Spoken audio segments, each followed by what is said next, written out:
Hello guys, welcome to my channel learn easy. और आज हम आपके लाए हैं जहांगीर से रिलेटेड जितने भी हमारे क्वेश्चन बनते हैं। अभी तक जितने भी क्वेश्चन हमारे किसी भी एग्जाम में पूछे गए वो सारे क्वेश्चन।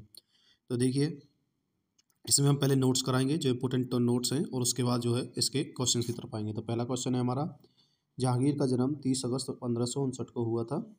कब हुआ था? 30 अगस्त 1559 को। और इनका जो पहला विवाह है वो अंबर जयपुर के राजा भगवान दास की पुत्री और राजा मान सिंह की बहन मानबाई से हुआ था। राजा मान सिंह की बहन, यानी कि टेक्निकली इसने अपने मामा की लड़की से शादी की थी। उसके बाद इसने दूसरी शादी जो है मान खुसरो से मानबाई की जो संतान, खुसरो जो है वो मानबाई की संतान था। और 1586 में फिर सलीम का जो दूसरा विवाह है वो उदय सिंह की पुत्री जगत गोसाई से हुआ, और शहजादा खुर्रम जो है इसी का पुत्र था। जो सलीम की दूसरी पुत्री थी जगत गोसाई, इसी के साथ इसका शादी होती है और खुर्रम इससे प्राप्त होता है। खुसरो और खुर्रम इसके दो बेटे थे। आगरा किले में 1605 में जो है जहांगीर का राज्याभिषेक होता है, और उसने अपने उसने नूरुद्दीन मोहम्मद जहांगीर बादशाह गाजी की उपाधि धारण की। तो ये सबसे लंबी उपाधि है अभी तक की, और ये आपके जहांगीर ने ही धारण की थी। और उसने अपने पक्ष में जो उसके पक्ष में जो सरदार लड़े थे उनको जो उच्च पद दिए थे, और सबसे उच्च पद उसने उसको दिया था जिसको, किसको? वीर सिंह बुंदेला को। और ये वीर सिंह बुंदेला कौन है? तो आपने अगर हमारी अकबर की सीरीज़ देखी होगी तो उसमें आपको पता होगा कि अकबर का जो दरबारी कवि था अबुल फजल, उसकी हत्या कराने के लिए जो है कोई जो जहांगीर था वो वीर सिंह बुंदेला को भेजता है, और वीर सिंह बुंदेला उसकी हत्या कर देता है। अकबर की परंपरा को स्थापित रखते हुए जहांगीर ने अपना शासन उदारता से आरंभ किया, और गद्दी पर बैठते ही विभिन्न लोकहितकारी आदेश दिए। अब बहुत इंपॉर्टेंट बनता है कि दो अस्पा और सिंहस्पा प्रथा जहांगीर ने चलाई थी। अब दो अस्पा सिंहस्पा क्या है? तो देखिए, दो अस्पा मतलब इसमें मनसबदारों को अपने सवार पद के दोगुने घोड़े रखने पड़ते थे। मतलब कि जितने उसके पास सवार पद हैं उसके दोगुने घोड़े रखने पड़ते थे। और इसका कारण ये भी था कि कई बार लंबे युद्धों के अंदर घोड़ा थक जाता था, तो एक घोड़े से बदल करके दूसरे घोड़े पर सवारी किया करते थे। उसके बाद है सिंगस्पा। और सिंगस्पा में इसमें जो है मनसबदारों को अपने सवार पदों से 3 गुने घोड़े रखने होते थे। इसका कारण भी यही था। तो दो अस्पा मतलब दो घोड़े, एक आदमी पे, एक बंदे पे, एक लड़ने वाले पे 2 घोड़े, और सिंगस्पा मतलब 3 घोड़े। उसके बाद है 1615 में राणा अमर सिंह तथा मुगल बादशाह जहांगीर के मध्य चित्तौड़गढ़ की जो है संधि होती है।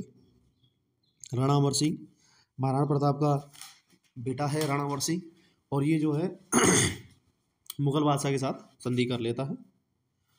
बाद में जहांगीर ने राणा को चित्तौड़गढ़ यानी कि दुर्ग की किलाबंदी न करने की शर्त के साथ समेत समस्त भूभाग वापस कर दिया, जो कि अकबर के समय मुगल के आधिपत्य में था। तो इस संधि के स्वरूप जो है राणा अमर सिंह को जो है वापस इसका पूरा राजपाट मिल जाता है, लेकिन एक कंडीशन पे कि ये जो है उसकी किलेबंदी नहीं करेगा। जहांगीर के बाद जो है नूरजहां ने जहांगीर से विवाह के बाद नूरजहां ने जुनता दल का निर्माण किया। इसके गुट के प्रमुख सदस्य जो थे, पहला था एतमुद्दौला और दूसरा था मिर्जा ग्यास बेग। अब मिर्जा ग्यास बेग कौन था? ये नूरजहां का पिता था, और असमत बेग नूरजहां की माता थी, और आसफ खान जो था वो नूरजहां का भाई था। एवं शहजादा खुर्रम बाद में जो शाहजहां बना। ठीक है, इस गुट का प्रभाव 1627 तक रहा। मतलब इन चारों ने ये गुट बनाया था, और ये राजा को कंट्रोल करते थे। उसके बाद नूरजहां से प्रभावित जहांगीर के शासनकाल को 2 भागों में बांटा जा सकता है। पहला है 1611 से 1622, और दूसरा है 1622 से 1667। प्रथम काल में खुर्रम नूरजहां गुट का सदस्य था, लेकिन दूसरे काल में खुर्रम जो है इस गुट से अलग हो जाता था। तो 11-11 साल का एक, 5 साल का 2 इसके शासन चले थे। उसके बाद विलियम हॉकिंस ने जो 1608 से 1611 में जहांगीर के दरबार में भेजा जाने वाला ईस्ट इंडिया कंपनी का पहला राजदूत था। तो विलियम हॉकिंस जो है जहांगीर के दरबार में 1611 में आता है, और ईस्ट इंडिया कंपनी के प्रतिनिधि के रूप में मुगल दरबार में उपस्थित होने वाला पहला अंग्रेज था। कौन? Warren Hasting, William Hawkins. उसके बाद है जहांगीर ने विलियम हॉकिंस को जो है इंग्लिश खां की उपाधि देकर आर्मीनिया की एक स्त्री से उसका विवाह करा दिया। और जहांगीर ने अपने दरबार में आने वाले दूसरे शिष्टमंडल के नेतृत्वकर्ता जो थे वो सर थॉमस रो थे। मतलब दूसरे नंबर पर कौन आते हैं? Sir Thomas Roe. और सर थॉमस रो जो है ब्रिटेन के राजा जेम्स प्रथम के दूत के रूप में आते हैं। और ये 1615 में सूरत पहुँचते हैं और जनवरी 1616 में वह अजमेर में जहांगीर के दरबार में उपस्थित होता है। ये 1616 में आता है। उसके बाद जो है बादशाह के साथ मांडू, अहमदाबाद तथा अजमेर जैसे अनेक स्थानों पर जाने का अवसर मिलता है और वह बादशाह के साथ शिकार खेलने भी गया और वह आगरा में 1 वर्ष तक रहा था। उसके बाद है पीटर मुंडी, एक ब्रिटेन का यात्री था जो शाहजहाँ के समय में आता है। और फ्रांसिस्को पेलसर्ट डच एक पर्यटक था जो जहांगीर के समय में भारत आया था और इसने अपनी एक पुस्तक लिखी है जिस पुस्तक का नाम है रेमॉन्स्ट्रेटी में जहांगीर के समय का अद्भुत विवरण मिलता है। उसके बाद है मुगल चित्रकला जहांगीर के शासनकाल में अपनी पराकाष्ठा पर थी। पहली चित्रकारी हस्तलिखित ग्रंथ से विषय वस्तु से संबंध होती थी और जहांगीर ने उसे इस बंधन से मुक्त कर दिया। जहांगीर के समय सर्वोत्कृष्ट जो चित्र था वो उस्ताद मंसूर, चित्रकार जो थे वो थे उस्ताद मंसूर और अबुल हसन थे। और सम्राट जहांगीर ने उन दोनों को क्रमशः नादिल उल हस्र उस्ताद मंसूर को और नादिल उल जमा अबुल हसन को उपाधि प्रदान की थी। उस्ताद मंसूर प्रसिद्ध पक्षी विशेषज्ञ चित्रकार था जबकि अबुल हसन को व्यक्ति चित्र में महारत हासिल थी। जहांगीर जो है एक उच्च कोटि का लेखक तथा समालोचक था। उसने अपनी आत्मकथा फारसी में लिखी थी और उसका नाम जो था वो था तुजुक-ए-जहांगीरी। जहांगीर के सबसे बड़े पुत्र खुसरो ने जहांगीर की गद्दी पर बैठने के बाद शीघ्रवाद ही विद्रोह कर देता है और 1616 में पराजित हो जाता है खुसरो। और 1623 में शहजादे खुर्रम के विद्रोह का महावत खान नेतृत्व वाली मुगल सेना ने दमन कर दिया। मतलब दोनों बेटे इसके जो है विद्रोह कर देते हैं, एक 1606 में करता है, एक 1623 में करता है।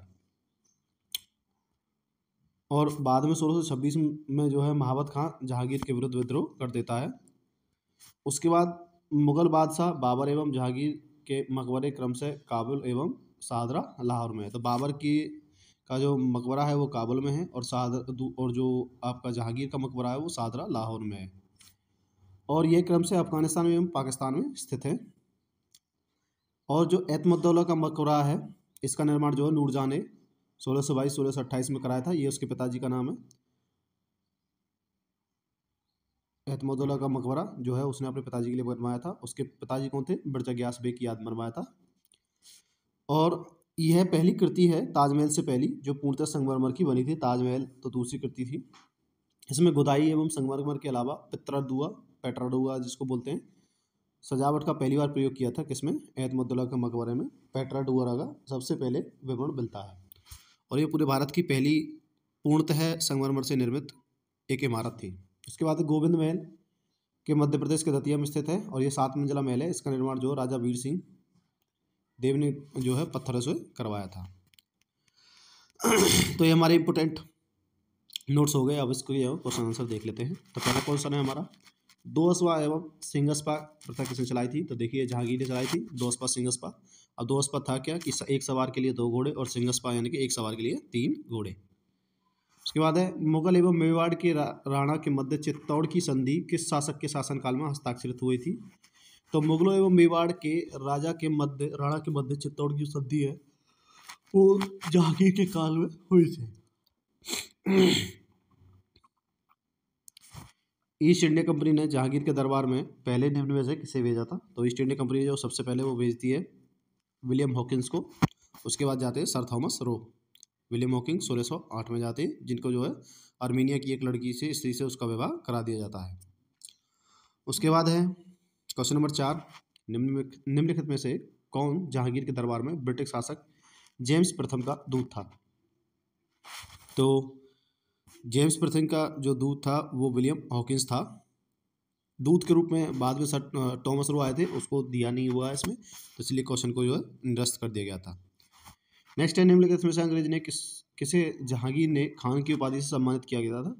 तो विलियम हॉकिंस को जो है जहांगीर ने खान की उपाधि से, इंग्लिश खान की उपाधि से सम्मानित किया था विलियम हॉकिंस को। क्वेश्चन नंबर 6 है मुगल सम्राट जहांगीर ने निम्न में से किसे इंग्लिश खां कहा था? तो देखिए इंग्लिश खां विलियम हॉकिंस को कहा था। ये भी आपने पहले देखा। तो देखिए ये री एग्ज़ाम यूपीपीसीएस बीपीएससी ये बड़े एग्जाम्स में पूछे हुए प्रश्न हैं और ये रिपीट बहुत ज़्यादा होते हैं। ब्रिटिश राजदूत के रूप में सर थॉमस रो जो है भारत आया था और शासन किसके शासनकाल में आया था? ये आया था जहांगीर के शासनकाल में। क्वेश्चन नंबर 8 है, इंग्लैंड के जेम्स प्रथम के राजदूत सर थॉमस रो किस वर्ष भारत आए थे? तो ये आए थे 1615 में। नेक्स्ट है हमारे पास, भारत में इंग्लैंड का कौन सा दूत जहांगीर के पीछे अजमेर से मांडू आया था? तो ये आए थे Thomas Roe. Option b right answer हो जाएगा। क्वेश्चन नंबर 10 है, जहांगीर ने थॉमस रो को कहाँ मिलने का अवसर दिया था? तो ये दिया था उसने अजमेर में मिलने का अवसर दिया था। ऑप्शन बी इसका राइट आंसर हो जाएगा।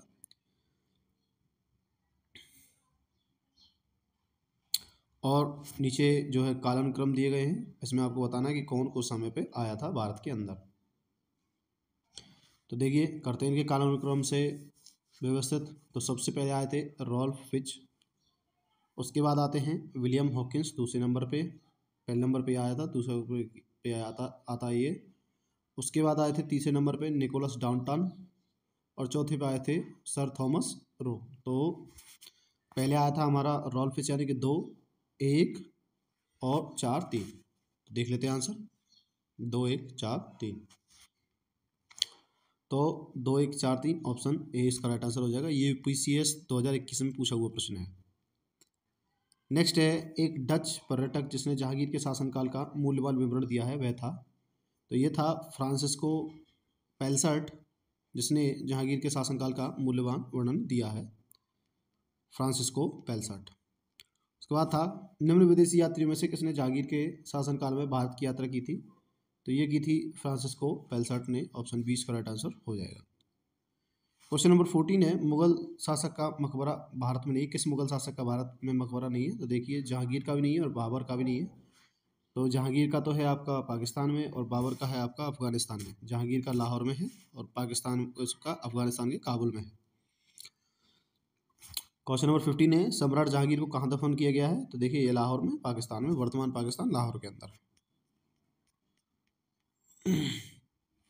उसके बाद क्वेश्चन नंबर 16, निम्न में से किसका मकबरा भारत से बाहर स्थित है? तो देखिए जो है जहांगीर का मकबरा भारत से बाहर स्थित है, बाकी सभी भारत में। उसके बाद क्वेश्चन नंबर 17, मुगल चित्रकला किसके शासनकाल में अपनी पराकाष्ठा पर पहुंची थी? तो मुगल चित्रकला जो है जहांगीर के काल में अपने पराकाष्ठा पर पहुंची थी और उस्ताद मंसूर और अबुल हसन इसी के उसमें थे शासनकाल में, जहांगीर के शासनकाल में। और उस्ताद मंसूर द्वारा बनाया हुआ प्रसिद्ध चित्रकार था, इसी ने उस्ताद मंसूर ने मयूर का चित्र भी बनाया था जिसको अभी तक ख्याति प्राप्त है। क्वेश्चन नंबर 18 है, मुगल चित्रकला किसके नेतृत्व में अपने शीर्ष बिंदु पर थी? तो ये थी जहांगीर के शासनकाल में अपने शीर्ष बिंदु पर थी। ऑप्शन इसका राइट आंसर हो जाएगा। नेक्स्ट क्वेश्चन है, निम्नलिखित चित्रकारों में से किसे जहांगीर ने नादिर उज जमा की पदवी दी थी? तो ये दी थी अबुल हसन को नादिर उज जमा की अवधि।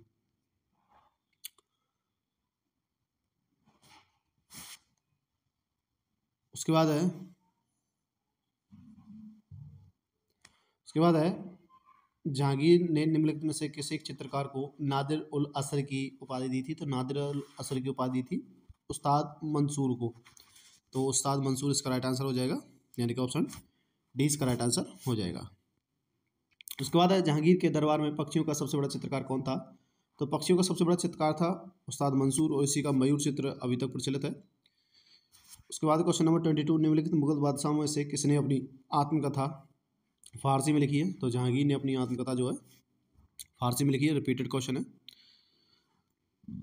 क्वेश्चन नंबर 23 की तरफ चलते हैं, अबुल फजल के हत्यारे को पुरस्कृत किया था? तो अबुल फजल के हत्यारे को जो है जहांगीर ने पुरस्कृत किया था और कौन था वो था वीर सिंह बुंदेला। उसके बाद है नेक्स्ट क्वेश्चन है, निम्नलिखित में से किसने जहांगीर के खिलाफ विद्रोह किया था? तो जहांगीर के खिलाफ जो है उसका सबसे पहले बेटा खुर्रम करता है, उसके बाद खुसरो करता है और बाद में उसका जो है आपका जो विद्रोह करता है वो करता है महाबत खां।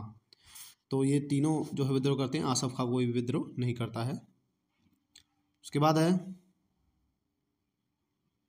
खुसरो किस मुगल बादशाह का पुत्र था? तो खुसरो जो है जहांगीर का पुत्र था।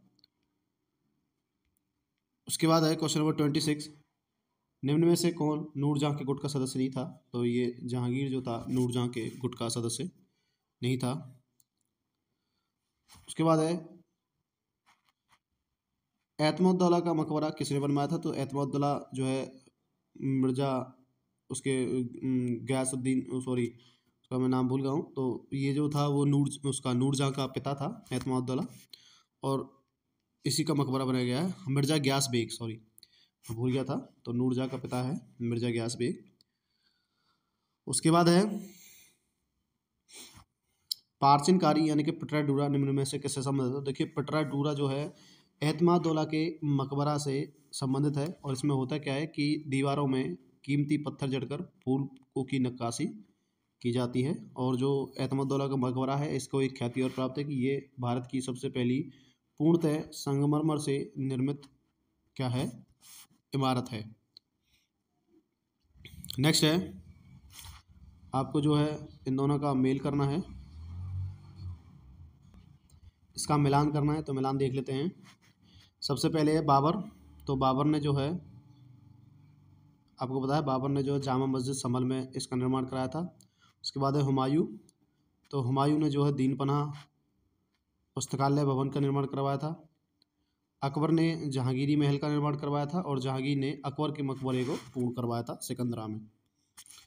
तो हुमायूं ये वो शासक था जो दीन पनाह अपनी सीढ़ियों से गिर करके मरा था। दीन पनाह पुस्तकालय की सीढ़ियों से ही गिर करके इसकी मौत हुई थी। और इसके बारे में एक महान कवि ने कहावत की थी, को लड़खड़ाते लड़खड़ाते जिया, लड़खड़ाते लड़खड़ाते हुए मर गया। तो बाबर, बाबर का पुत्र हुमायूं, हुमायूं का पुत्र अकबर, और अकबर का जहांगीर। उसके बाद है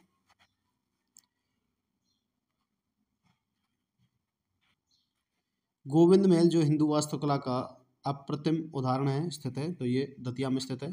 यह पूर्णतः पत्थर से बना हुआ है, और इसका जो निर्माण था वो राजा वीर सिंह ने एमपी में करवाया था, मध्य प्रदेश में ग्वालियर के समीप दतिया में।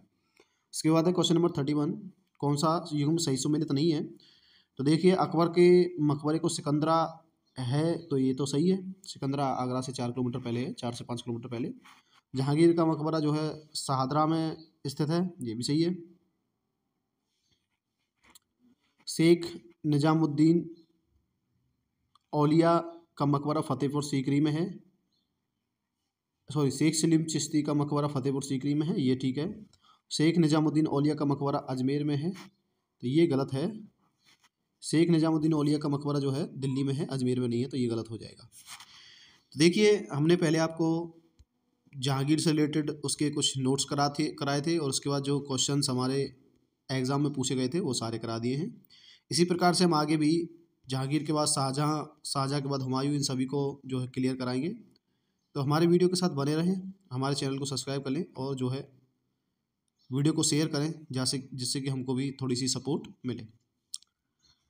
Thank you.